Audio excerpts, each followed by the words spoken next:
গুরুবদনন্দং ভক্তবৃন্দ সহনিতং শ্রী চৈতন্য প্রভুং বন্দে নিত্যানন্দ সহজিতং শ্রী নন্দনন্দন বন্দে রাধিকা চরণদ্বয়ং গোপীজন সমাযুক্ত বৃন্দাবন মনোহর নারায়ণ নমস্কৃত নরং চৈব নরোত্তমং দেবী সরস্বতী ব্যাসং ততো জয় মুদীরয়ে।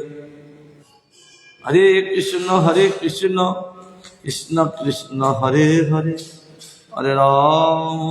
হরে রাম রাম রাম হরে হরে। জয় গুরুদেব, জয় প্রপাত, জয় গৌ সুন্দর, জয় যুক্ত। আমাদের আস্বাদন চলছেন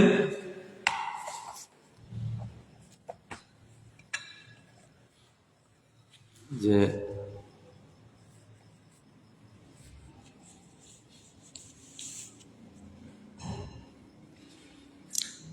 চৈতন্য চন্দ্রামৃতম নবদ্বীপ শতকম। আমাদের আস্বাদন চলছেন না সত্যাখ্যে লোকে স্প্রিয়তি মনো ব্রহ্ম পদবী না বৈকুণ্ঠে বিষ্ণুরূপী মৃগয়তে পার্শ্বদ তনু নবদ্বীপে সূত্রে মধুর রস ভাব সববতাং নিবাসে ধন্যানাং সুবহু কৃমি জন্মাপি মনুতে। আমার মন সত্যলোকে ব্রহ্মার পদবী লাভ করতে ইচ্ছা করে না। জীব মাত্রে আশা থাকে, গরিব ধনী হতে চায়, ধনী কোনটা পদবী হতে চান, এরকম বাড়তে বাড়তে ইন্দ্র হতে চান, ইন্দ্র ব্রহ্মা হতে চান, ব্রহ্মা আবার বৈকুণ্ঠে ভগবান হতে চান। মানুষের আশার সমাপ্তি নেই, একটার পর একটা উপরে আসা উঠতে থাকে। কিন্তু বলছেন হে প্রভু, মহাপ্রভু কি বলছেন, হে প্রভু আমার সেই সবগুলো ওই সত্যলোক ব্রহ্মার পদবী আমার লাভ করতে ইচ্ছা করে না। কেন করে না? বৈকুণ্ঠে বিষ্ণুর পার্শ্বদ তনুত্ব আর তার শালক্য ও স্বামীপাদী মুক্তি আমারও ওই ইচ্ছা নেই। সেই পাওয়ার জন্য অন্বেষণ আমার মন করে না। তাহলে তোমার মনে কি হয়? মহাপ্রভু বলছেন তোমার মনে কি হয়? বলছে কিন্তু যারা মধুর প্রেমরসে ভাবে আনন্দিত, কেবল মধুর প্রেমরসে ভাবে আনন্দিত, সেই সকল ধন্য পুরুষের নিবাস ভূমি শুদ্ধ নবদ্বীপ ধামে কৃমি জন্মকেও অতিশয় বহুমানন করে। যারা আপনার প্রেম রসের ভাবে আনন্দিত, সেই সকল পুরুষ হল ধন্য পুরুষ, তারা ধনী। তাহলে এই ধরনের ধনী কোথায় থেকে হন? বলছেন তার নিবাস ভূমি শুদ্ধ নবদ্বীপ ধামে। তাই হে প্রভু, এই নবদ্বীপ ধামে কৃমির জন্ম অতিশয় বহুল মান করে। কারণ এই নবদ্বীপ কৃমিকা মলে যে কৃমি হয়, একটা পচি গেলে কৃমি হয়, এরকম কৃমি যদি নবদ্বীপ ধামে তাদের জন্ম থাকে, তাহলে আমি তাদের বহুমান করি, তাদের প্রশংসা করি। কারণ নবদ্বীপে যারা জন্মগ্রহণ করেন তারা সাধারণ কেউ না, অতি সুকৃতিশালী নবদ্বীপে তাদের জন্ম হয়। কীট জন্ম, কৃমি জন্ম হলো, তাকে বহুমান করা উচিত। কারণ এরা ওইসব জনম নিয়ে ভগবানের ধামটাকে মানে সুন্দর করে গোবিন্দ লীলা পুষ্টি করাচ্ছে। এই জন্য আমি এদের বহু মানব করি, খুব খুশি মহাপ্রভু। মামাপি সেদাতা বিষ্ণুপি দিনং কিন্নু পরমং নবদ্বীপে দশপিন কথমপি কীতস্পর্শনমপি অহো দেহং দুরাদপি সমবলক্কাপি জনুষা মূর্ধন্যং মন্যে ধরণি পতিত স্যাং কীর্তনতি। আহা, নবদ্বীপে কোন প্রকার আমার সংসঙ্গ ঘটিতে পারে, কিংবা দূর হইতে ওই ধাম দর্শন করব, ধরণীতে পতিত এরা প্রণাম পুরুষর জনকে পুনঃ পুনঃ ধন্য করিব, এমন পরম শুভদিন কি আমার উপস্থিত হইবে? যে নবদ্বীপ ধামের এত মহত্ব, আমি সেই ধামকে কবে আশ্রয় করব? আবার দর্শন করিতে ধরণীতে পতিত দণ্ডবাদ করে প্রণাম পুরুষ আমার এই জন্মকে পুনঃ পুনঃ ধন্য করিব। আক্ষেপ অনুরাগের সহিত বলতে লাগলেন, এমন পরম শুভদিন কি আমার উপস্থিত হইবে? মনে মনে আক্ষেপ করছেন। এই ধামকে আমি পুনঃ পুনঃ নমস্কার, এই ধামকে আশ্রয় করলেই দ্বীপ ধন্য হয়। যে ধাম ধন্য, নবদ্বীপ ধাম ধন্য, তার লীলা ধন্য, তার সংকীর্তন ধন্য। এই জন্য ধন্য জায়গায় আসলে দ্বীপ ধন্য হইতে যায়, ধন্য হন। কারণ ওকে সকলকে গরিব রাখে না, সকলকে কৃষ্ণ প্রেম দিয়ে ধন্য করে দেন। কে? গৌরী। নবদ্বীপ গেলেই তাদের আর গৌর সুন্দর গরিব রাখে না। বলে কেন? আমার ধামে কেউ গরিব নেই, তুমি গরিব থাকবে কেন? তাকে কৃষ্ণ প্রেম ধন দিয়ে তাকে ধন্য করে দেন। জয় গৌরচন্দ্র ভগবান কি। এই নবদ্বীপ ধামে আসলে যে কোনো প্রকার তার জন্মটা পুনঃ ধন্য হবে, অন্য জায়গায় গেলে তার জন্মটা ধন্য হবে না। যদ্যাপি চ মম নাস্তি নবদ্বীপ ধাম মহিমণীন সমধ্যে অন্ত বিশ্বাস গন্ধ যদপি মম ন তস্মিন নাস্তে বাসৈ সনাপে প্রসরত মম তদিচ্ছেব বাণী তথাপি। হাই খেত করি বলছেন, হাই যদিও হচ্ছে নবদ্বীপ ধামের অসমর্থ মহাত্ম, কোন অসমর্থ মত মানে ঐশ্বর্য মহান, মাধুর্য মহান, সম্পদযুক্ত। যেমন বৌদ্ধধাম সম্পদযুক্ত, সেই রকম নবদ্বীপ ধাম সম্পদযুক্ত। হীরা মুক্তা মণি মাণিক্য ছলাছড়ি তোমার লাগিব তো। নবদ্বীপ গলে সবই মিলিব। গৌ সুন্দর এই জগতে ধন কিছু দিবে না, কেবল দেবে কৃষ্ণ প্রেম ধন। যে লাভ করলে দিবে আও, কেবে দুঃখ রইবে না, সে ধন অসমর্থ। এতে সম্পদ মহাত্ম আমার অনুমাত্র বিশ্বাস নাই। এই নবদ্বীপ ধাম যে এত মহত্ব, অসমর্থ মহত্ব, সম্পদ, আক্ষেপ করবেন আমার অনুমাত্র আমার বিশ্বাস নাই এই ধাম। যদিও সে স্থলে আমার বাসের ইচ্ছা মাত্র নাই, তথাপি আমার বাণী তার মাহাত্ম্য ঘোষণা করুক।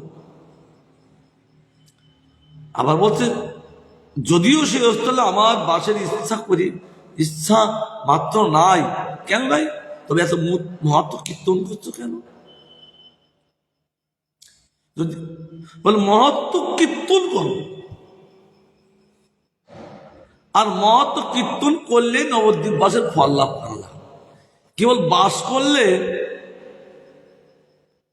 যে নবদ্বীপ ধামে ফল লাভ করা যাবে, প্রেম মুক্তি লাভ করা হয় না।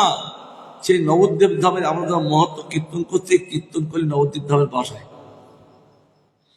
যাই শ্রী নবদ্বীপ ধাম কি, সেই নবদ্বীপ ধামের মহত্ব কীর্তন করলে নবদ্বীপ ধামের বাসা। এই বৃন্দাবন ধামের মহত্ব কীর্তন করলে বৃন্দাবনের বাসায়। কোথায় বলেছেন? হে গোপীগণ, কি বলছে? আমার কাছে থাকলে তোমাদের যে হরিভক্তি লাভ হবে না, দূর থেকে আমার গুণগান করলো সে হরিভক্তি লাভ হবে। তাই এই নবদ্বীপ ধামের মাহাত্ম্য কীর্তন ঘোষণা করলো, পুরোক্ত ধামে বাস হয়ে যা। কেবল যারা সবসময় বাস করছেন, শুধু ধামে বাস করছেন, যারা দূরে থাকে তাদেরও ধামে বাস হয়ে যায়। কারণ যারা কাছে থাকে নবদ্বীপ ধামের মাহাত্ম্য কীর্তন করে না, কিন্তু যারা দূরে থাকে নবদ্বীপ ধামের মাহাত্ম্য কীর্তন ঘোষণা করেন, জানিয়ে দেন সকলকে, প্রেম ভরে জানিয়ে দেন সে নবদ্বীপ ধামের মাহাত্ম্য। আর যারা নিকটে থাকেন, আমরা যখন বোধে আসি, এখানে আসি, তার দূরে আছেন, দূরে দামের মাহাত্ম্য কীর্তন করে সবসময়, আমরা করছি না, ধামে আসি। যে ভগবান বলেছেন দূরে থাকলেও আমার প্রেম ভক্তি লাভ হয়। এই জন্য ব্রহ্মানন্দ ষষ্ঠীপাদ বলছেন, আমি ইচ্ছা করি না, তথাপি আমার বাণী তার মাহাত্ম্য ঘোষণা করুক, কীর্তন করুক। কীর্তন করলে আমার ধামে বাস হয়ে যাবে। অচৈতন্য প্রেম জগদীত মহ সর্ববিদুপি নবদ্বীপ শস্য প্রভবতী নবৈ তত্ত্ব কথনে অরৌষ প্রচ্ছন্নে হরিপুর মহ গুপ্ত মভব সুভক্তুস্তং সগুরু কৃপয়া কস্যতি কিনু। অহো, কি আশ্চর্য! এই জগৎবাসী লোকসমূহ স্বরূপানুভূতি রহিত হয়ে যায়। ওহ, এই যে নবদ্বীপ বাসে যারা বাস করছে, তাদের স্বরূপ অনুভূতি রহিত, তাদের স্বরূপ অনুভূতি নাই। কেন? অচৈতন্য প্রায়, তাদের চৈতন্য নেই। এই ধামে বাস করেও তাদের চৈতন্য নেই।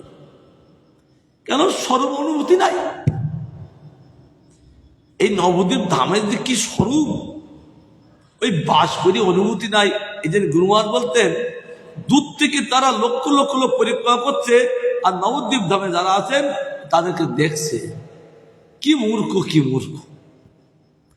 তাদের এইটুকু সৌভাগ্য করছে না যে আমার একটু পরিক্রমা করি, এরা বাইরে থেকে করছেন।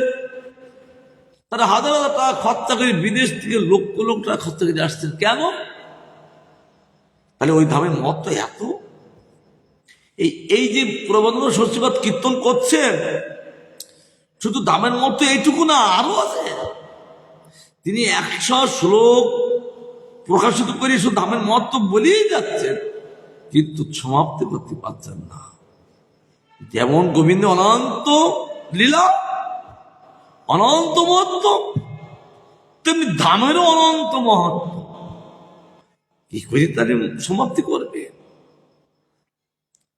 ওই অনন্ত মহত্ব আছেন বলে ওই ধামে ভগবান লীলা করে। ওই ধামে যদি মহত্ব না থাকতেন তার ধামের কি লীলা করতেন না। কারণ এই সেই ধাম, সেই ধাম। পূর্ব রহস্য লীলা এবি প্রভু প্রকাশিলাম, সেই বৃন্দাবন এই নদিয়া, নাচেরে নাচেরে নিতাই গৌর দ্বিজমনিয়া। পূর্বে যে রহস্যলীলা করেছেন, সেই রহস্যলীলা চলছেন এই নদিয়ায়। এই নদিয়ায় হলো সেই রহস্যলীলা। এই জন্য বলছেন তাদের স্বরূপ অনুভূতি নাই, অচৈতন্য পায়, তাদের চৈতন্য নেই। প্রাকৃত সর্বজ্ঞ ব্যক্তিও এই অপ্রাকৃত ধাম নবদ্বীপের তত্ত্ব কত নিশ্চয় সমর্থ নেয়।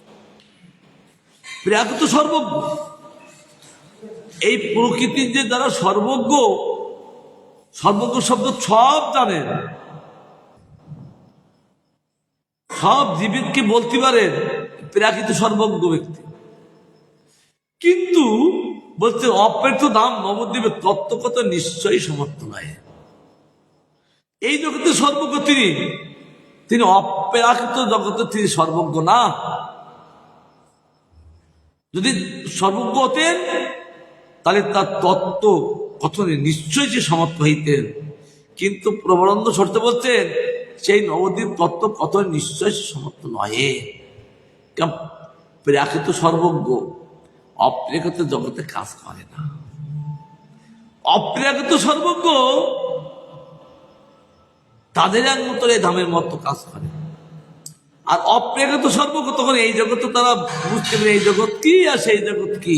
আর এই প্রাকৃত সর্বজ্ঞ কেবল এই জগৎটা বুঝতে পারেন, ওই জগৎটা বুঝতে পারেন না। আর অপ্রাকৃত সর্বজ্ঞ তিনি ওই জগৎ এই জগৎ বুঝতে পেরিয়ে সেই জগতের সেবা করে থাকেন। আর এই প্রাকৃত সর্বজ্ঞ কেবল এই জগতে বুঝতে পারেন, অপর পর জগতে বুঝতে পারেন। তাহলে এই সর্বজ্ঞের কি লাভ আছে? যদি সেই সর্বজ্ঞ না হন, হরি অত্যন্ত প্রচ্ছন্ন স্বরূপ প্রকাশ করিলে তার ধামও প্রচ্ছন্ন রূপে উদিত। তিনি অত্যন্ত প্রচ্ছন্ন স্বরূপ প্রকাশ করেন কি করিয়ে? নিজেকে লুকিয়ে। তিনি যে কৃষ্ণ আচ্ছন্ন করে রেখে রাধার অঙ্গ দিয়ে, তদ্রূপ ধামও প্রচ্ছন্ন রূপে উদিত। তিনি গোপন ভাবে আছেন ধাম। কেন? গৌর প্রচ্ছন্ন রূপে লীলা করছেন, ধামও প্রচ্ছন্ন রূপে লীলা করছে। গৌর শুধু যদি প্রচ্ছন্ন হতে নিজেকে লুকানে না লুকাতেন, ধামও নিজেকে লুকাতেন। গৌর সুন্দর বলছেন আমি প্রচ্ছন্ন রূপে লীলা করবো, তুমি প্রচ্ছন্ন রূপে আমার লীলায় সহায়তা করবে। ধামকে বলছেন। তাই ধাম প্রচ্ছন্ন রূপে উদিত, সম্পূর্ণ তিনি প্রকাশিত না। এই শাস্ত্র বাক্য অনুসারে স্বর্ণ অবতার গৌর সুন্দরের ন্যায় তার ধাম প্রচ্ছন্ন ও প্রাকৃত জীবের নিকট অপ্রকাশিত হয়ে আছে। যেমন গৌর সুন্দর বাক্যের স্বর্ণাবতারী, স্বর্ণাবতার লোক নির্গে লুকিয়ে, আর ধামও কেবল ওই তাই প্রচ্ছন্ন। তিনি সেই ধামে আছেন, কিন্তু ধাম চিন্তামণি স্বরূপ। ব্রহ্মাগান করেছেন গোবিন্দ স্তুতিতে প্রথম শ্লোকে, চিন্তামণি স্বরূপ। আর লক্ষ্মী ছড়াছড়ি সেখানে, ওই গোপীগণের আসল লক্ষ্মী। আবার এই নবদ্বীপ ধাম তারা এসে গেছে, হীরা মুক্তা ওই ধাম সম্পদ ছড়াছড়ি, কিন্তু প্রচ্ছন্ন লুকিয়ে রেখে। গৌর সুন্দর নিজেকে লুকিয়ে রেখে আর ধামও লুকিয়ে রেখে উভয় লীলা করে চলেছে।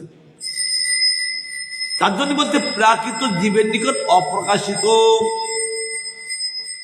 কিন্তু অপ্রেরিত জীবের নিকট প্রকাশিত। সেই ধাম সে দেখছেন, সেই বৃন্দাবন এই নদিয়া, এই নদিয়া, সেই বৃন্দাবন এই নদিয়া। কি গান করছেন? বৃন্দাবন দাস ঠাকুর। অর্থাৎ তিনি দেখছেন অপ্রেক্ষিত ধাম, কিন্তু ভক্ত যিনি না, নবদ্বীপ ধামের থেকেও তিনি ভক্ত না। কেবল নবদ্বীপ বাস করলে যে তিনি গৌরীর ভক্ত হবেন, ধামের করুণা লাভ করবেন, তাও না। এই বৃন্দাবনে ধামে ওই রাধাকুণ্ডীর জলে কচ্ছপ আছে, তবে সেই কচ্ছপের একটু মহত্বটা আমি দেখলাম। গুরুমাদ আমরা হাজার হাজার লোক সেখানে সংস্কার মাটি তুলছেন, তারা 84 করোড় ব্রজমণ্ডল লোক এসে গেছেন, ফ্রি সেবা করছেন। 1 কোটি টাকা স্যাংশন নিয়েছেন, মনে হয় এবার 25,000 টাকা খরচায় কি 10 লাখ টাকা খরচায়। শুধু বালতিটা কিনেছে, 1000খানা বালতি কিনেছে। আর সেবা করার জন্য সমস্ত ব্রজবাসী যে শুনছে সাধু আর অসাধু বলি কেন, ব্রজবাসীগণ সাধুগণ, এই 84 করে বলুন যত সাধু আছে সব এসে রাধা কুণ্ডের সেবা করতে লাগবে। দুটো তিনটে মেশিন দিয়ে জল তুলছে রাধাকুণ্ডের জল, কিন্তু এখন দেখেছো বড় বড় কচ্ছপ, বড় বড় মাছ, জল ওপরের জল তুলতে তুলতে সঙ্গমের জল তুলছে, এই কঙ্কনের জল, কঙ্কন কুণ্ডের জল, কিন্তু একটা মাছ একটা কচ্ছপের সঙ্গে দেখালো না। আমি গুরুমাসকে বলছি, গুরুমাস এই যে বড় বড় কচ্ছপ দেখা যায় কিন্তু এখন দেখতে পাচ্ছি না কেন?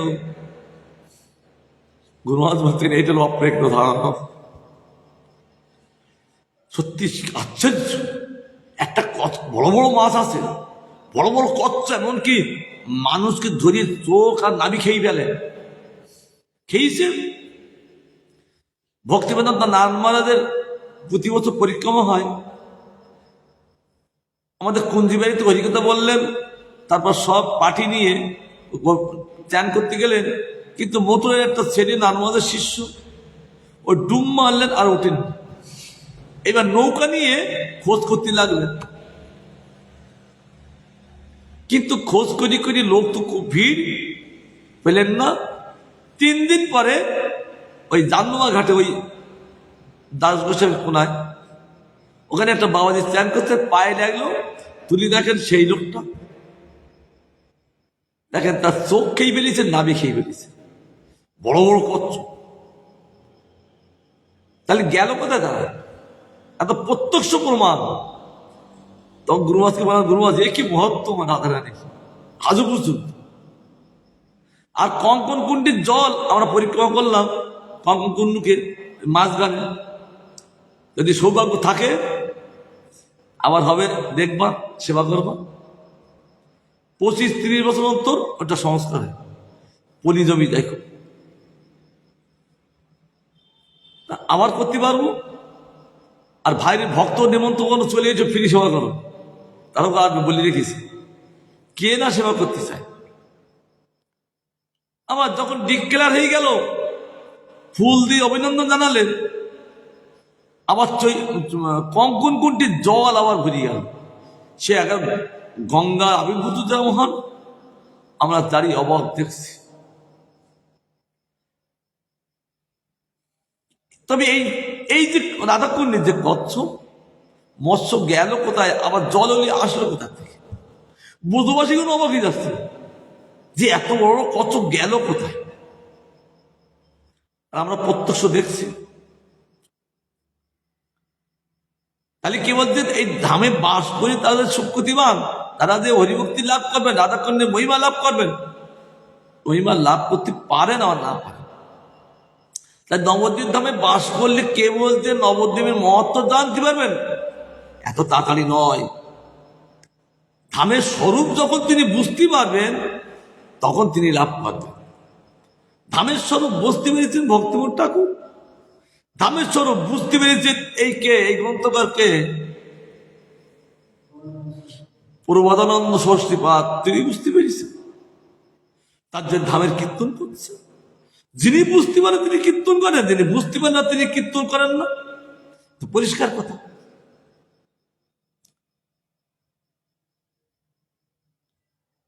তাই ভগবান স্বর্ণ অবতারী, নিজেকে লুকিয়ে, আবার ধামও স্বর্ণ অবতারী। কিন্তু ধাম যে লুকিয়ে আছেন, গৌসুন্দর যে লুকিয়ে আছেন, কিন্তু লুকিয়ে থাকলে কি আয়,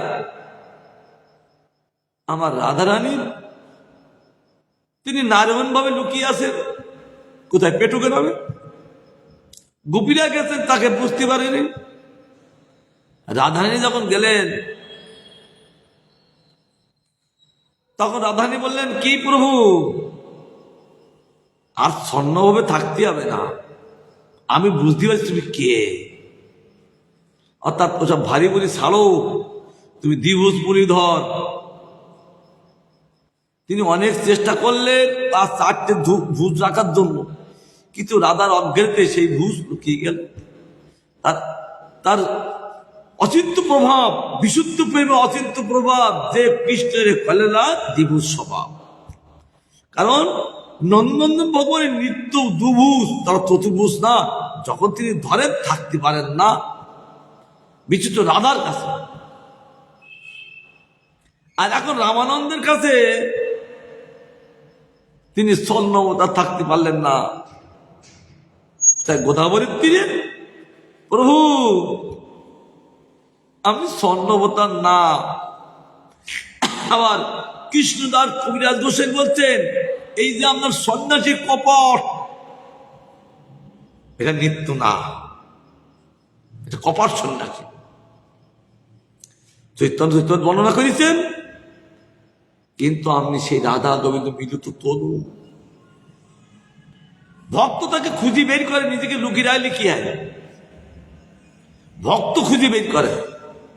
আর এখানে প্রবোধানন্দ সরস্বতীপাদ বলছেন প্রভু তুই ধামটাকে প্রচ্ছন্ন লুকিয়ে রেখিস, কিন্তু সাধারণ প্রাকৃত জীব তাদের কাছে প্রকাশিত না, কিন্তু আমার কাছে তুমি কিন্তু প্রচ্ছন্ন না। আমি দেখছি সেই বৃন্দাবন ধাম। কেবলমাত্র শুদ্ধ ভক্ত নিজ গুরু কৃপায় তার তত্ত্ব প্রকাশ করতে সমর্থ। কেবল একমাত্র শুদ্ধ ভক্ত। শুদ্ধ ভক্ত না, শুদ্ধ ভক্ত না হলে গুরু কৃপা বা লাভ করে না। আর গুরু কৃপা লাভ না করলে সেই তত্ত্ব প্রকাশিত করতে সমর্থ হন না। তাহলে কে গুরু কৃপা লাভ করে? শুদ্ধ ভক্ত। এখানে একটা বিশেষণ দিচ্ছে শুদ্ধ ভক্ত। তাহলে আমরা কি ভক্ত? শুদ্ধ ভক্ত। নিজে হাত দিয়ে বোঝা যাবে। এখানে বিশেষণ দিচ্ছেন একমাত্র শুদ্ধ ভক্ত গুরু, নিজ গুরু কি পায়, নিজের গুরুকে কি পায়। কারণ তিনি একমাত্র অন্য কিছু জানেন না। শুদ্ধ ভক্ত কেন বলছেন কেন? যিনি সক্ষ ভাবে সেবা করতেন তা কেবল শুদ্ধ সক্ষ, কেবল শুদ্ধ বাচ্চল, শুদ্ধ বাচ্চল, কেবল শুদ্ধ মধু, তার শুদ্ধ মধু, তার মধ্যে অন্য কোনো রস নাই, এক রসে। এই নিষ্ঠার দ্বারা গুরুর কৃপা লাভ করেন, আর তখন এই ধামের প্রকাশ সমাপ্ত হন, অন্য কেউ পারেন না। সুন্দর কথা বলছেন। এখন আসা নেবে যতটা আছে আবার সমাপ্ত, আবার একটা করবো। রাধাকৃষ্ণের গুণাবলী কীর্তন হবে, রাধাকৃষ্ণের গুণাবলী। সেটা তাদের গুণে আকৃষ্ট না হলে গোবিন্দের সেবা করবো কি কি, সেটা আমরা পাঠ করবো। গোষ্ঠীমার যেটা প্রকাশ করেছে, কাদা নবদ্বীপে পলান্তরে সহম পরিভ্রমণ সকৈত পুণ্য চত্বরে হরিতি নামেতি হরিতি কীর্তন বিলোক্য গৌরম পর পতামি বিবলম।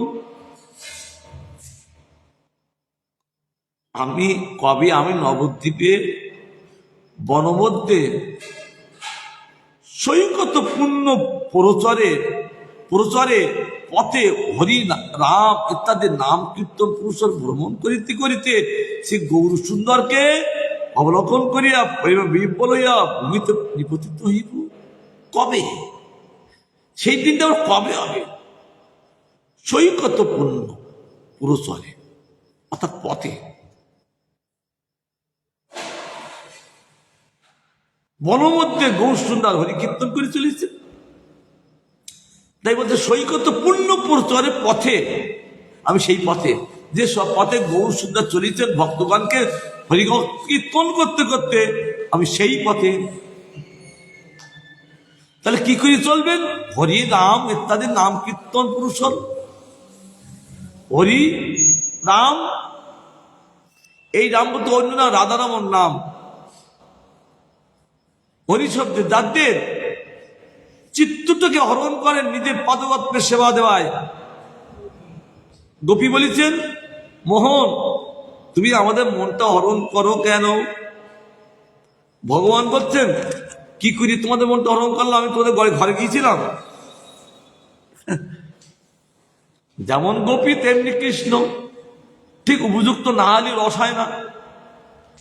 আমি তোমার তো বলছো তোমাদের মনটা হরণ করেছে, আমি তোমাদের বাড়ি গিয়েছিলাম, আমি তো এই যমুনার তীরে বংশী বটে আমি বংশীধ্বনি করেছি, তাতে এতে তোমাদের যে মনটা দিয়ে হরণ নিয়ে আমার কাছে আসে, তাহলে আমার কি দোষ? আমার কি দোষ? তা তুই বংশীধ্বনি করলি কেন? আচ্ছা আমি করলাম, আমার বংশ আমি ধ্বনি করতে পারি, তা ধ্বনি তো ধ্বনি আসলি কেন? আমাদের জিজ্ঞাসী পাক গোপাল সম্পত্তি বলছেন,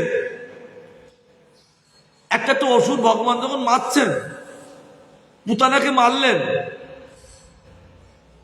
আর ভগবান বলছেন পুতানা তুমি আমাকে কোলেকে নিয়েছো, আচ্ছা তুমি আমাকে দুধ পান করেন, দুধ পান করছি, আমি একটা বালক, তা বালকের দুধ পানে কি মরে নাকি? আমি আমার মায়ের স্তন্য দিনের মধ্যে কতবার পান করি, ওই মা তো মরে না, তা তুমি মরলি কেন? বলছে আমি তোমার মতো দুধ পান করেছি, তা তোমার তো মরার কথা না, মা তো মরেনি, তুই কেন? তা তুমি যদি মরি তো তাহলে আমার কি দোষ? একটা রহস্যকে তুলেছেন আমাদের দিব্যশ্রীপাদ গোপাল সম্পত্তি, তুমি যদি মরি দাও তাহলে আমার কি দোষ? আমি তো তোর দুধ পান করে আমি তো মারিনি, তাহলে মা মরত। এরা রসিকতাকে তুলে দিয়েছেন এখানে, বলছেন আমি তো বংশী বটে, আমার বংশে আমি ধনী করেছি, আর তোমাদের মন কি ঘরে করে আসবে, তো আমার কি দোষ? হ্যাঁ, আমারটা কি দোষ? এখানে প্রবোধানন্দ সচিবাদ বলছেন হরি রাম ইত্যাদি নাম কীর্তন পুরুষের কোন ভ্রমণ করিতে করিতে সে গৌরচন্দ্র অবলোকন দেখবো, দেখি কি করবো? প্রেমে বিহ্বল হয়ে যাবো, ভেঙে পড়বো, আর যখন প্রেমে বিহ্বলে ভেঙে পড়বো তখন ভূমিতে নিপতিত হইব, তার ভূমিতে গলাগড়ি খাবো, কারণ ওই প্রেমময় পদ আর কি আছেন, ওই পদপদ্ম যখন ভূমিতে পড়ছেন, তাহলে পদ্মের মধু ভূমিতে পড়ছে না? নিশ্চয়ই পড়ছেন। আর ভূমিতে পড়লে গলাগলি খেলে আমার অঙ্গে লাগলি, তাহলে আমার ওই প্রেম লাভ হবে। এই জন্য ভূমিতে নিপতিত হই, কবে সেটা হবে আক্ষেপ করি বলছেন। তারপরে বলছেন পুলিনে পুলিনে গিরীন্দ্র জায়া বেচরিস্বামী কদা তলে তরুণম পতিতং গলিতং ফলঞ্চ ভুক্তা ললিতং নটিনি জলং পিবামি। কবে আমি হৈববতী ভাগীরথীর পুতি পুলিন প্রদেশে তরুতলে বিচারণ করিব। পুতি পুলিন প্রদেশে, পুলিনে পুলিনে তীরে তীরে তরুতলে বিচারণ করব। হৈমবতী কেন নাম? ভাগীরথীর বলছে কবে আমি হৈমবতী হেমবর্ণ, নবদ্বীপ যা আছে সব হেমবর্ণ, কেবল গৌরসুন্দর হেমবর্ণ না, ওই বৃক্ষ লতা পশু পক্ষী সব হেমবর্ণ স্বর্ণবর্ণ। কি করি সম্ভব? এই জগতে অসম্ভব সেই জগতে সম্ভব, সেই জগতে সোনা দ্বারার অভাব নেই, এই জগতে অভাব। ইচ্ছামত্ত সব হীরা মুক্তা ভালো ভালো জিনিস প্রকাশিত সরাসরি।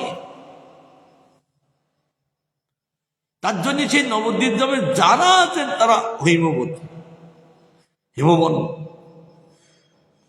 অপূর্ব দেখতে, পুলিনে পুলিনে। আর তার যমুনার তীরে তীরে তরুতলে বিচার করিব। আর কবেই বা সেই সকল বৃক্ষ হইতে পতিত গলিত ফল ভক্ষণ করিয়া সুর তরঙ্গের মধুর বাড়ি পান করিব। কবে ওই সে বৃক্ষদের ফল পেকি পড়বে, আমি গ্রহণ করব, শুরু তরঙ্গনি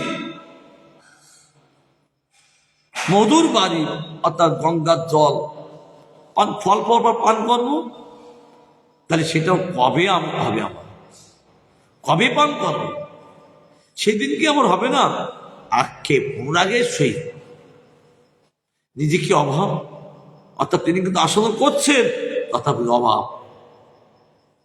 কৃষ্ণকে দেখছেন রাধা, তথাপি তিনি দেখছেন না অভাব, কাছে থেকেও অভাব, দেখতে পেয়েও দেখতে পান না। প্রেমের লক্ষ্য, প্রেম অন্ধভূত করে দেন, দেখতে পেয়েও দেখতে দেন না, তাহলে প্রেম সংকুচিত হবে, প্রকাশিত হবে না। তার জন্য দেখতে পেয়েও দেখতে পান না। ধামের মহত্ব কীর্তন করে সমাপ্ত করতে পারছেন না, আক্ষেপ। অর্থাৎ তিনি কীর্তন করছেন তথাপি আক্ষেপ, আক্ষেপ না হলে মধুরতা হয় না, এই জন্য আক্ষেপ।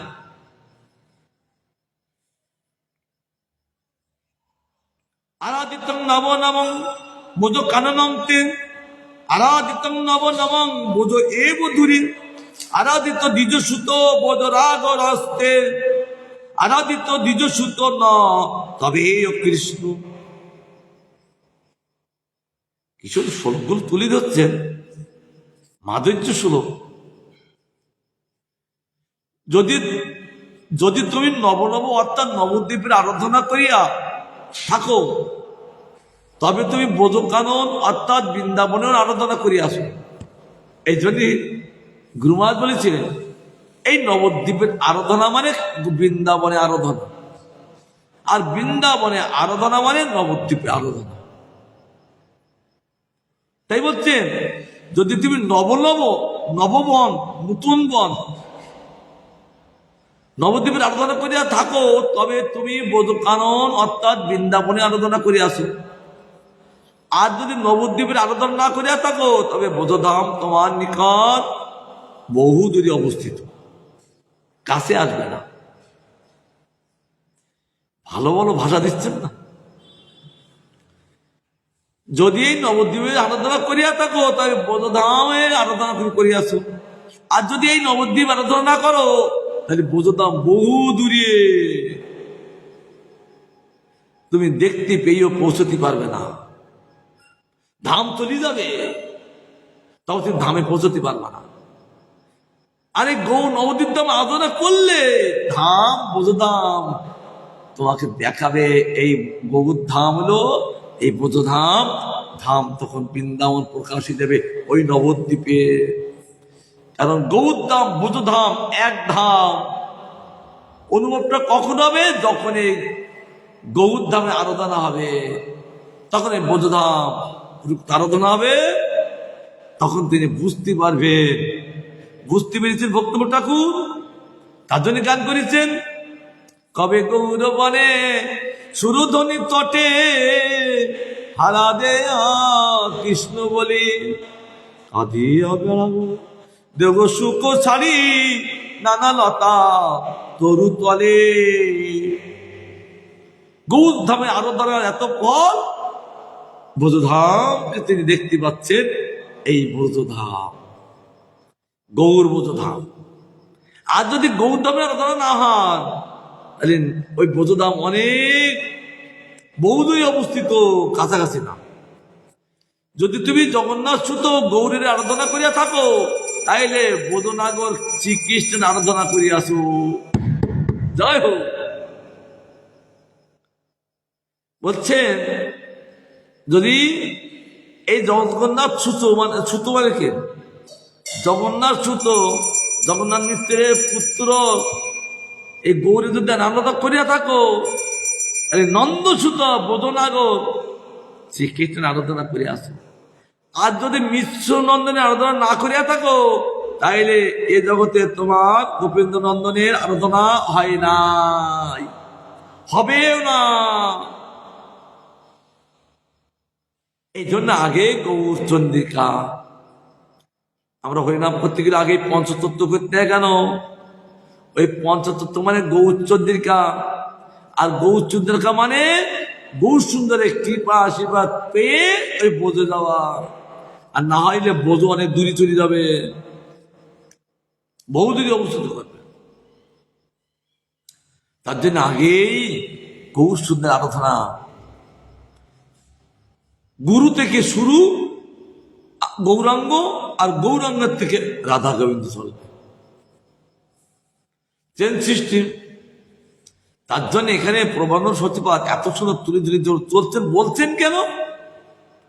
এটা চেন সিস্টেম, এইটা হলো ধারা।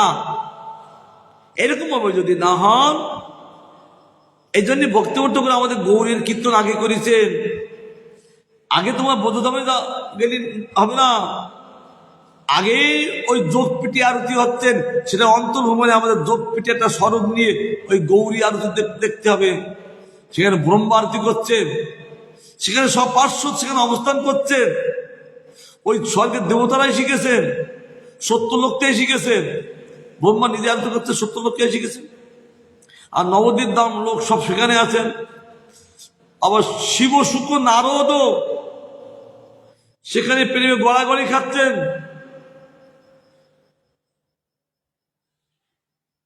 গান করছেন, ভক্ত ঠাকুর দেখছেন, তা লিখছেন, কেবল না লিখে লিখছেন না। শিব শুক্র নারদ প্রেমে গদ গদ, আরে প্রেমে গদ গদ, শিব শুক্র নারদ প্রেমে গদ গদ, ভেবে প্রেমে গদ গদ। বৈরূপ দেখি কিন্তু আর বলতে পারছেন না, গদ গদ বাণী। কেন? গৌসুতা সেই রূপ প্রকাশ করলেন, সর্বরূপ গৌরহরি রূপ, সর্বরূপ কৃষ্ণরূপ, সব রূপ ওই গৌরূপের মধ্যে আছেন, আবার সব রূপ কৃষ্ণরূপের মধ্যে আছেন। যেহেতু অসংখ্য অবতার কৃষ্ণের অঙ্গে আছেন, যার জন্য সর্বরূপ কৃষ্ণচন্দ্র। আবার তারাই এই নবদ্বীপে শিখেছেন গৌরসুন্দরের অঙ্গ থেকে গৌরসুন্দরের প্রেম বিলাস রস আস্বাদন করবেন। তার জন্য তিনি সর্বরূপ গৌরহরি।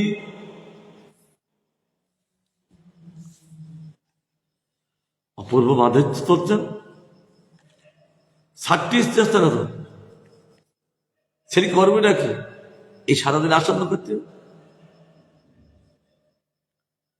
তাহলে বোঝা গেল যে গোবিন্দনন্দের আরাধনাও হয় না যদি গৌর আরাধনা না হয়। আরেকটা কথা কি, রাধা গোবিন্দের আরাধনা যে করবে তার পদ্ধতি দিয়ে জানে না, তার পদ্ধতিটা শিখাচ্ছেন ওই গৌর সুন্দর। এই যে গৌর সুন্দর আরাধনা করলে গৌর সুন্দর তার পদ্ধতিটা, গৌর সুন্দরের আরাধনা করলে তার পদ্ধতিটা তিনি শেখান। রাধা গোবিন্দের পদ্ধতি এইভাবে না এইভাবে, এইভাবে না এইভাবে, এইভাবে সেবা করো, তাহলে প্রকৃত রাধা গোবিন্দের সেবা হবে। আবার তিনি বলছেন নবদ্বীপ অভিন্ন বৃন্দাবন ঔদার্য ধাম। এই ধামে যারা এসেছেন তাদেরকে সব কৃষ্ণ প্রেম দিয়ে, তাদেরকে সকলকে কৃষ্ণ প্রেম দিয়ে ধন্য করে দিচ্ছেন। কারণ এই নবদ্বীপ ধামে এসছেন সত্য লোকের লোক, এই ধামে এসছেন দাপর যুগের লোক, এই ধামে এসছেন তেতা যুগের লোক, এই ধামে এসছেন বৈকুণ্ঠের লোক, এই ধামে এসছেন গোলকের লোক।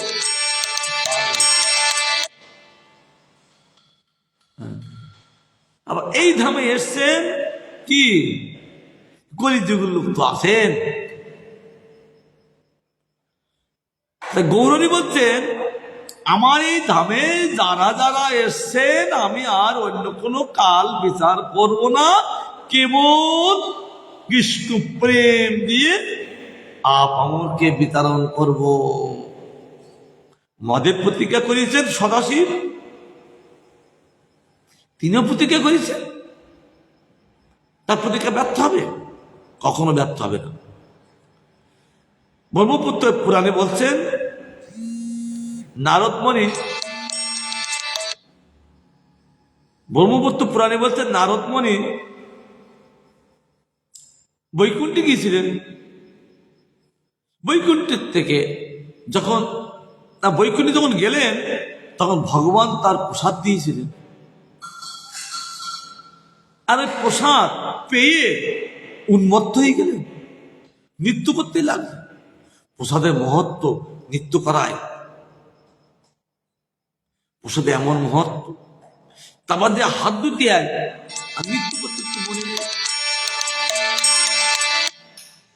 পাগল লোক কে থাকে সেভ করা। হ্যাঁ, যে তিনি হাত তো ধুতে আর মনে নেই, প্রেম বুঝিয়ে দিলেন। নৃত্য করতে করতে চলে আসছেন কোথায়? কৈলাসের গুরুদেবের কাছে। আর দেখছেন মদে যে আমার শিষ্য নারদ আসছেন, কি উদ্ধন্ডে নৃত্য করতে করতে। আর নারদের নৃত্য দেখে গুরুদেবেরও দেব প্রেমী ভাবে শিখছে। কারণ শিষ্য তো কৃষ্ণ প্রেমী নৃত্য করছেন, আর তার মধ্যে ভাবে শিখেছে, তার মধ্যে ভাবে শিখেছে। কিরকম নাম সেভ করা নেই, বুঝতে পারছেন? বন্দোবস্তি কেন তার মানে মগজ গুরুমাস বলে, মগজ কি বলে গুরুমাস, কি নাম বলে নাম? এইটা তার ভালো না, মগজ তার মগজটা ভালো না গুরুমাস বলতে। তখন বন্দোবস্তি বুঝতে পারছেন যে পাঠ হচ্ছে, অনিশ্চয় করবে। এখন কি কথা বলছিলাম? মহাদেব ওই শিষ্যের প্রেম দেখে গুরুদেবের প্রেম হয়, শিষ্যের প্রেম দিলে গুরুদেবের প্রেম হয়ে যায়, আবার গুরুদেবের প্রেম দিলে শিষ্যের প্রেম হয়। তাই শিষ্য আর গুরুদেব এক আত্মা বলে উভয় প্রেম হয়। এবার মহাদেব জিজ্ঞাসা করছেন, কি ব্যাপার নারদ, তুমি আজ এত ভাব কেন? বলে, ভগবান বৈকুণ্ঠে গেছিলাম, ভগবান প্রসাদ দিলেন, তার প্রসাদের আমার এই ব্যাপার, তাও আমার জন্য আনোনি। কই দেখি বলছে, আমি হাত দেওয়ার সময় পাইনি। তখন নোকের কোনায় একটু পেলেন, তিনিও খেয়ে নৃত্য করতে লাগলেন। গুরু শিষ্য ওরে নৃত্য কৈলাসে। পার্বতী এসে বলছেন, কি ব্যাপার গো, আজ গুরু তোমরা দুইজনে এত নৃত্য করছে কেন? পার্বতী বলছে, দেখো নারদ বৈকুণ্ঠে গেছিলেন, তিনি যখন এসছেন, তার নোকের কোণে একটা প্রসাদ ছিল, আমিও পেলাম, আমিও নৃত্য করছে, আমাদের কোনো বাহ্য কোনো জ্ঞান নেই। তখন তিনি বলেছিলেন, আমি তোমার অর্ধঙ্গিনী, তুমি যা খাবে আমার তার অর্ধেক ভাগ আছে। এই যে তার অর্ধঙ্গিনী, স্বামী যা কথা বলবে তার অর্ধেক কথা স্ত্রীকে সব বলতে হবে, সব না, সব বললে বিপদ আছে, অর্ধেক বলতে হবে। আর স্বামী যা খাবে তার অর্ধেক স্ত্রীকে দেখতে হবে। আমি তোমার স্ত্রী, যার জন্য আমার অর্ধঙ্গিনী, তা আমাকে দিলি না। আমি বলি, তুমি যখন আমাকে দিলি না, আমি অভিশাপ দিচ্ছি তোমার প্রসাদ অখাদ্য হবে। আর আমি ওই পুরী ধামে বিমলা দেবী নাম রূপ প্রকাশ করে জগন্নাথের প্রসাদ আমি আপামরকে বিতরণ করব, চণ্ডালকে কিছু। এই জন্য ওখানে একটা বিশেষ কি, ওই এটুর কোনো বিচার নেই, এটু হয় না, আপামরকে বিতরণ করব। আর মহাদেব বলছেন, বাহ, তুমি বিমলা দেবী নাম ধারণ করে তুমি জগন্নাথের প্রসাদ বিতরণ করবে, আর আমি কৈলাসে বসে থাকবো। আমিও নবদ্বীপে যাবে অদ্ভুত রূপ ধারণ করে আমি গঙ্গা দ্বারা তুলসী দিয়ে আমি গৌর ভগবানকে প্রকাশ করিয়ে আমি সেই গৌর সুন্দরের ভগবানের নাম প্রেম দিয়ে জগৎকে ধন্য করাবো। যাই হোক, অপূর্বভাবে বলতে লাগলেন এই ব্রহ্মপুত্র পুরাণে। আর এখানে তাই বলছেন, এই ধাম এমন একটা ধাম, যেই ধামে আসলেই ধাম তাকে কৃষ্ণ প্রেম দিয়ে সাজিয়ে দেয়, তাকে চাইতে হয় না। কারণ এই তো আমরা এই মহারাজের হসপিটাল গিয়েছিলাম, মহারাজকে দেখতে, কি তোর একটা দামা পরিয়ে দিল। হ্যাঁ, ওই জামা গায়ে না দিয়ে যাওয়া যাবে না, ওদের হসপিটালের জামা। এখন তাই পরি, তাই মহারাজকে দেখতে গেলাম। আর এই নবদ্বীপে আসলি ধাম তাকে কৃষ্ণ প্রেম দিয়ে গৌরিকার পাঠিয়ে দেয়, দাও তুই নৃত্য করতে দাও। ওই প্রেম দিয়ে ধাম তাকে সাজিয়ে দেয়, ভূষিত করে দেন। এই ধামের এত মহত্ব, যেমন নবদ্বীপ ধাম তেমনি বোধধাম। এই বোধ, এই জন্য গুরুমাত বলেছেন ওই আমাদের অন্য জায়গায়, কেন যখন ভক্তরা আসতেন আর মঠবাসীরা পালিয়ে চলে দিতেন, তখন গুরুদেব বলছেন, রাধারমন প্রভু, হ্যাঁ গুরু রাজা উঠেছে, এরা এসছে যে সঙ্গে সঙ্গে আমি আমার সব জামান্য করি ডাল টাল দিয়ে একটা ডালমা অন্ন বসে দিলাম, তাতে প্রসাদ দিলাম। আর বলেছিলেন, যারা এই বোধধামে এসছেন তারা মনে করো না কোনো অংশে তারা কম নয়। এই ধামে সকলে আসলো, এই ধামে যারা আসেন তারা গোবিন্দের কৃপায় আসেন। অর্থাৎ ওরা দীক্ষিত না হলো কোনো অংশে, কিন্তু ওরা কম নয়, ছোট মনে করো না। এই যে কথাটা গুরুমান বললেন আমাকে, এটা রূপার গায়ে থাকতে দেখি ওই ভক্তরা আসা দেখে, কেন গুরুমা যেখানে থাকতেন সাধু বেশি সেখানে হতেন, কেন যেখানে মধু থাকে ভ্রমর সেখানে যায়। এই ভক্তরূপ ভ্রমর ওই সাধুর কাছে যান, কেন? হরিকথামৃত মধু আস্বাদন করার জন্য। তা গুরুমাদের কাছে ছিল কৃষ্ণ মধু, আর ভক্তরূপ ভ্রমর সেই মধু পান করতে যান। গুরুমাদের যেখানে থাকতেন, গোবিন্দগুলি থাকতেন, তাও ওই ভক্তরূপ ভ্রমর কৃষ্ণরূপ মধু পান করার জন্য ওই সাধুর কাছে যান। গুরুমা বলে যে এরা কোনো অংশে কম নয়, আমি তাদেরকে রান্না করে খাওয়ালাম। তার জন্য বলতেন, এই বোধধামে যারা আসেন তাদেরকে ধাম তাদের আশ্রয় দেয়, ধাম তাদেরকে ওই লীলা দর্শন করায়। তা তাদের দর্শন করালো কৃষ্ণ, তাদের প্রতি যিনি দর্শন করান, গুরুমাত বললেন কৃষ্ণ তার প্রতি প্রসন্ন হয়ে যান। এই ধাম এমন একটা মহত্ব। এই নবদ্বীপ ধামে গেলেই ধাম তাকে আগে ভূষিত করে দেয়। যাইছি নবদ্বীপ ধাম কি, এই ধাম তাকে ভূষিত অলঙ্কৃত করে দেয়, সাজিয়ে দেয়। কেন সাজিয়ে না দিলি ওই স্টেজে উঠবেন কি করিয়ে, তাই না? ওই গৌর স্টেজে যাবেন কি করিয়ে? তাকে সাজিয়ে দিল ধাম। ধাম সাজিয়ে দিতেন, অপূর্ব তিনি সৌন্দর্য হয়ে গেলেন, অলঙ্কৃত হয়ে গেলেন। গৌরীর কাছে গেলেন, গৌরী বলছে, আসো আসো আসো আসো। এবার তার গৌরীর সঙ্গে থেকে দুই সকল তিনিও নৃত্য করতে লাগলেন। নাম প্রেম দিয়ে গৌর সুন্দর তাকে ধন্য করে দিলে। এইবারে থাকে মাধুর্য কথা গো। এই জন্য ধামকে আশ্রয় করতে, এই যে আমরা বোধধামে আসি, কে রেখেছেন আমাদেরকে এটা বুঝতে হবে। মনে করো না যে আমরা ঘর চলে এসেছি ধামে আসি, এত সহজ কথা নয়। এই ধামেতে যারা আছেন তাদের গুরুদেবের করুণা, বৈষ্ণবের করুণা, ধামের করুণা, গোবিন্দের করুণা, রাধার করুণা আছেন, তাহলে ধামে বাসতে পারে না, এই ধামে আসতে পারে না তাদের করুণা না থাকলে। ধাম তাকে সাজিয়ে দেন। নবদ্বীপ সাক্ষাৎ মধুপুর মহ গৌরব পরিধৌ, শশীপুত্র সাক্ষাৎ মধুপতি সুত নাগবার, সবাই আদাব ভাব দ্যুতি সুবলিত কাঞ্চন ছোট, নবদ্বীপে লীলাং মধুপুর দুরাপাং বিতনুতে। আহা কি আশ্চর্য! এই গৌরমণ্ডলে নবদ্বীপ ধাম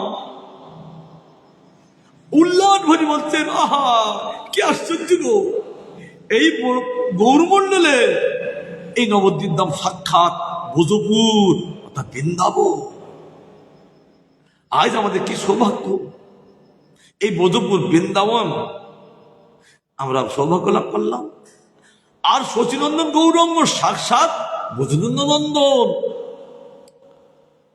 এত অনুভব করছেন, এত তার কাছে প্রকাশিত হচ্ছেন, সাক্ষাৎ ধামটাকে একদম মানে পরিষ্কার করে ঘুরিয়ে তুলে বলে দিচ্ছে কি। আর শচীনন্দন গৌরাঙ্গ, সেই গৌরাঙ্গ সাক্ষাৎ ব্রজেন্দ্র নন্দন, অর্থাৎ তিনি শ্রেষ্ঠ কৃষ্ণ।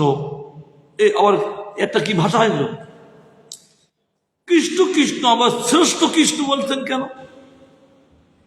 হ্যাঁ, তার অঙ্গে যারা আছেন তারাও কৃষ্ণ, অসংখ্য অবতার তারাও কৃষ্ণ ভগবান। এই জন্য সেই সব ভগবানেরও ভগবান, শ্রেষ্ঠ ভগবান এই নন্দনন্দন ভগবান, তার জন্য এখানে শ্রেষ্ঠ কৃষ্ণ, তাই তো? সর্বেশ্বরেশ্বর শ্রেষ্ঠ কৃষ্ণ।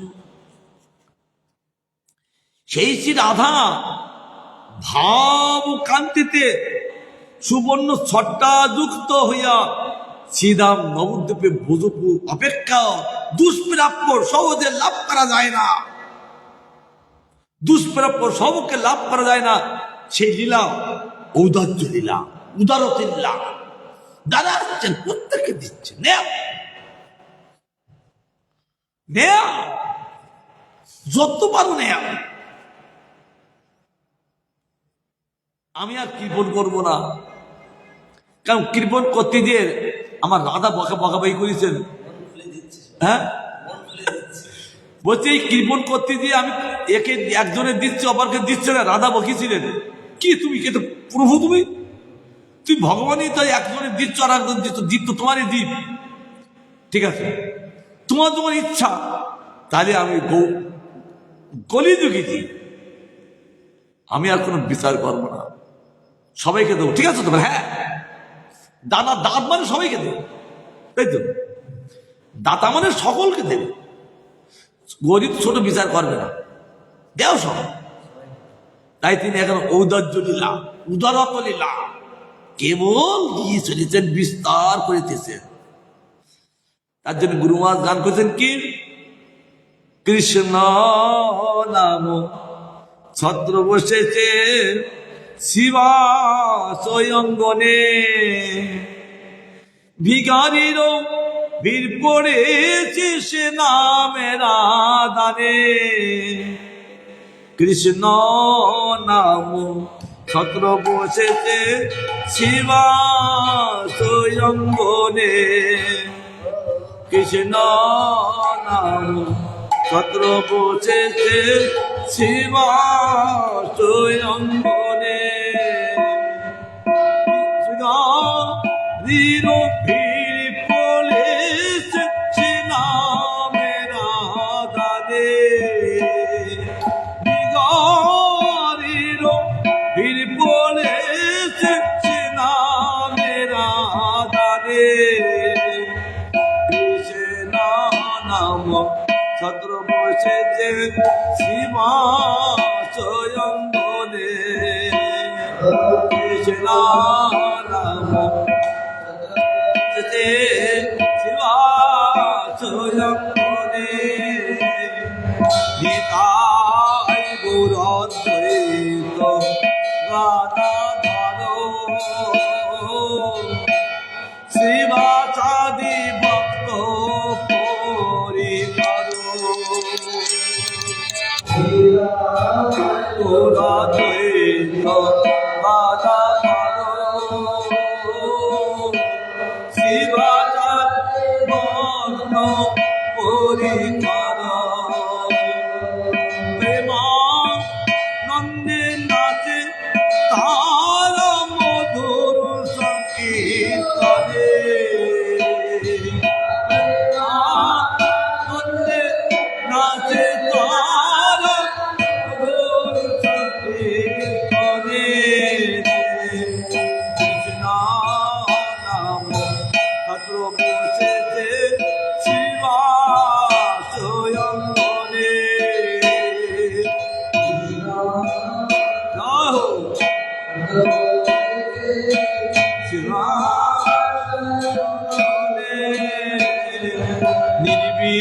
নির্বিচারে গৌরনিতাই কৃষ্ণ নাম জীবের বেলায়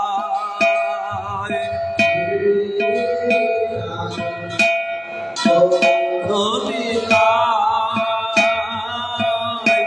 কৃষ্ণ নাম জীবের বেলায় দিন হীন জবন আদি ধন্য সে নাম জানে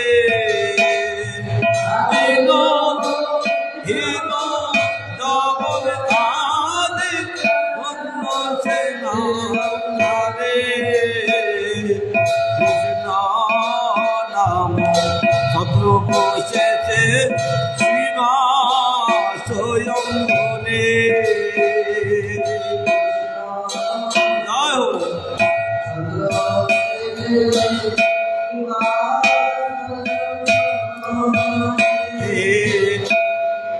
কৃষ্ণ নাম মহিমায়া পা কৃষ্ণ নাম সুদার সাগর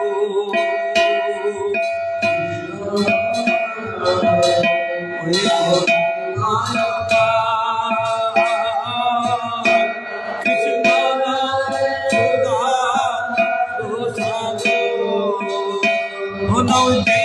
গিয়েছে সেই মজেছে কৃষ্ণ প্রেম বানে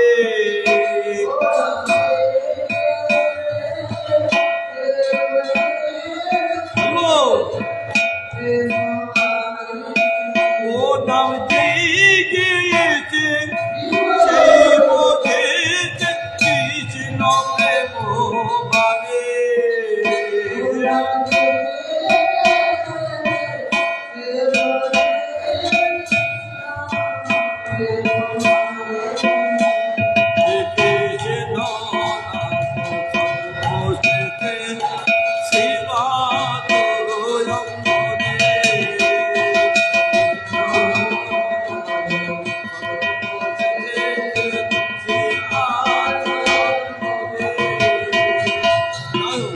এখন নবদ্বীপে আর কোনো বিচার নেই।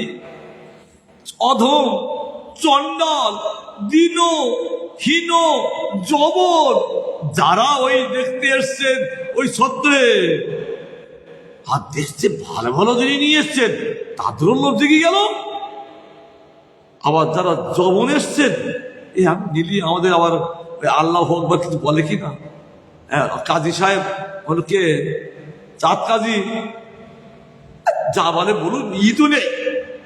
আর তারা সকলে নিতে গেলে আর যখনই নিয়ে এসেছেন আর সকলে মুখে কৃষ্ণ নাম নাম গাইতে গাইতে তারা বামন পক্ষে চলে গেলেন। এই কি হচ্ছে বলছে ওই দিন সত্তরদিচ্ছ নিতে গেলাম, নিলাম নেবো না মনে গেলাম না নিয়ে থাকতে পারলাম না, নিয়ে দেখি কি অবস্থা। এই সারাই নাম কি নাম কৃষ্ণ নাম। আবার ওই ও শুনিয়ে ও সে কৃষ্ণকে নাম করতে লাগে। সেও এত প্রভাব প্রকাশ করে ঔদার্যগুলা প্রকাশ করে আমার গৌর সুন্দর তিনি চলেছেন। আবার গৌর সুন্দরের কৃপা হলে আমরা আবার আস্বাদন করবো। ভগবান শুই পড়িয়েছেন, গুরুদেব শুই পড়িয়েছেন, এর আমরাও প্রভাব করে শুই পড়বো, ভক্তগণ শুই পড়বে। বাঞ্ছা কল্পতরুবর্ষ কৃপা সিন্ধু বেবচ পতিতানাং পাবনভ্য বৈষ্ণবেভ্য নমো নমঃ।